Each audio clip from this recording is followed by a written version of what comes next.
கர்த்தருக்கு ஸ்தோத்திரம். மத்தேயு 7ஆம் அதிகாரம் 1ஆம் 2ஆம் வசனம் என்ன சொல்லுதுன்னா, நீங்கள் குற்றவாளிகள் என்று தீர்க்கப்படாதபடிக்கு மற்றவர்களை குற்றவாளிகள் என்று தீர்க்காதீர்கள். ஏனெனில் நீங்கள் மற்றவர்களை தீர்க்கிற தீர்ப்பின்படியே நீங்களும் தீர்க்கப்படுவீர்கள். நீங்கள் மற்றவருக்கு அளக்கிற அளவின்படி உங்களுக்கும் அளக்கப்படும் அப்படின்னு சொல்லியிருக்கு. ஒரு சின்ன கதை, வேதத்தில் இருக்க கதை தான். உங்கள் எல்லாருக்கும் தெரிஞ்சதாக கூட இருக்கலாம், பழக்கப்பட்டதாக இருக்கலாம். ஒரு பிச்சைக்காரன் வந்து வெளியே உட்காந்துட்டு இருக்காங்க. ஆனால் பணக்காரன் அந்த ஐஸ்வர்யவான் வந்து உள்ளே உட்காந்து சாப்பிட்டுட்டு இருக்காங்க. தன்னுடைய நாய்க்கு கூட வந்து நல்ல சாப்பாடு போடுற அந்த ஐஸ்வர்யவான் வெளில வந்து அந்த பிச்சைக்காரர் இருக்காங்களே, கொஞ்சமாவது சாப்பாடு போடுவோம் அப்படின்ற அந்த ஒரு உணர்வு இல்லாமல், அந்த ஒரு இது இல்லாமல் தான் மட்டும் நல்லா சாப்பிட்றாங்க. அந்த பிச்சைக்காரன் வந்து சரி அவங்க சாப்பிட்ற அந்த ஐஸ்வர்யவான் சாப்பிட்றாங்களே, கீழே கிடக்கிறதையாவது எடுத்து சாப்பிடுவோன்னு நினச்சா அந்த கீழே கிடக்கிறத நாய்க்கு கொடுத்துட்றாங்க ஐஸ்வர்யவான். ஒரு நாள் அந்த பிச்சைக்காரங்க பணக்காரங்க 2 பேருமே இறந்து போயிடுறாங்க. அந்த பணக்காரன் வந்து பார்த்தா பிச்சைக்காரன் வந்து ஆண்டவருடைய பக்கத்தில் இருக்காங்க.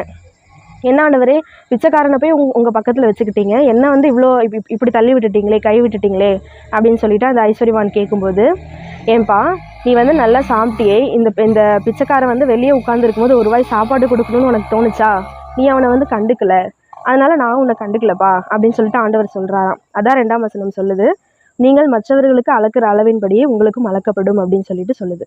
அதனால் மற்றவர்களுக்கு நம்ம என்ன கொடுக்குறோமோ, என்ன செய்கிறோமோ அதுதான் நம்மளுடைய வாழ்வில் நமக்கும் வந்து செய்யப்படும், கொடுக்கப்படும்.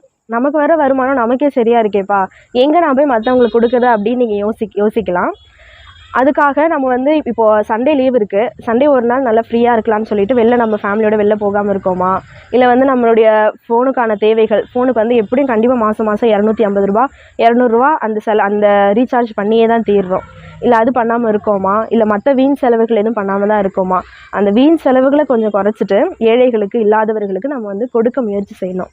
நான் வேலைக்கு போயிட்டு இருக்கும்போது எனக்கு வந்து சம்பளம் வந்து 7000 கொடுத்துட்டு இருந்தாங்க. வீட்டுக்கு வந்து அது வந்து எங்கள் அம்மாவுக்கு ஃபுல்லாக கொடுக்க சொல்லுவாங்க. ஆனால் எனக்கு வந்து ஃபுல்லாக கொடுக்க முடியாது. 6500 ரூபா 7000 ரூபா இல்லை 6500 ரூபா நான் வீட்டுக்கு கொடுத்துருவேன். மீதி 500 ரூபா வச்சுட்டு சாப்பாடு செலவெல்லாம் நான் பார்த்துட்ருப்பேன். அந்த பஸ்ஸில் தான் நான் போகணும் வரணும். பஸ்ஸில் நான் போயிட்டு வந்துட்டு இருக்கும்போது அந்த 500 ரூபா எனக்கு தேவை இருக்கும், 500 ரூபா வந்து வீட்டு செலவு இருக்கும். ஆனால் நான் பஸ்ஸில் போயிட்டு வரும் அந்த பகுதியில் திருநங்கைகள் வந்து நிறைய பேர் வருவாங்க பஸ்ஸில். அப்புறமேட்டு நரிக்குறவர்கள், அவங்க நிறைய பசங்க வந்து ஊக்கு விற்றுட்டு வர்ற பசங்க டெய்லியுமே வருவாங்க. நரிக்குறவர்கள் வருவாங்க, அந்த திருநங்கைகள் வருவாங்க. என்னம்மா டெய்லியும் போகிற வர, டெய்லியும் அக்காவை கவனிக்கலாம்ல, அக்காவுக்கு கொடுக்கலாம்ல அப்படின்னு சொல்லிட்டு கேட்பாங்க. என்னடா இவங்களுக்கெல்லாம் ஏன்டா செய்யணும் அப்படின்னு நான் நினைக்க மாட்டேன். சரி அவங்களும் நம்மள மாதிரி தானே, அவங்களுக்கு அந்த வருமானத்துக்கான அந்த சோர்ஸ் எதுவுமே இல்லை அப்படின்னு சொல்லிட்டு அவங்களுக்கு என்னால் முடிஞ்சது வந்து 10 ரூபா டெய்லியும் கொடுத்துருவேன். அவங்களுக்கு 10 ரூபா கொடுப்பேன். நரிக்குறவர்கள் அந்த சின்ன பசங்க வந்து ஊக்கு கொடுத்துட்டு 10 ரூபா வாங்கிட்டு போயிடுவாங்க அவங்களும்.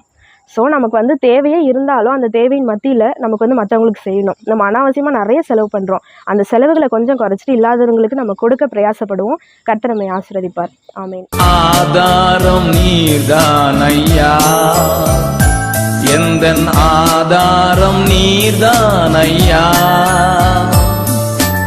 ஆதாரம் நீர்தான் ஐயா, எந்தன் ஆதாரம் நீர்தான் ஐயா,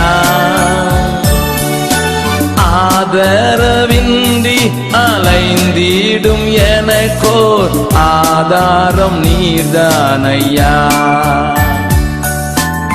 ஆதரவின்றி அலைந்திடும் எனக்கோ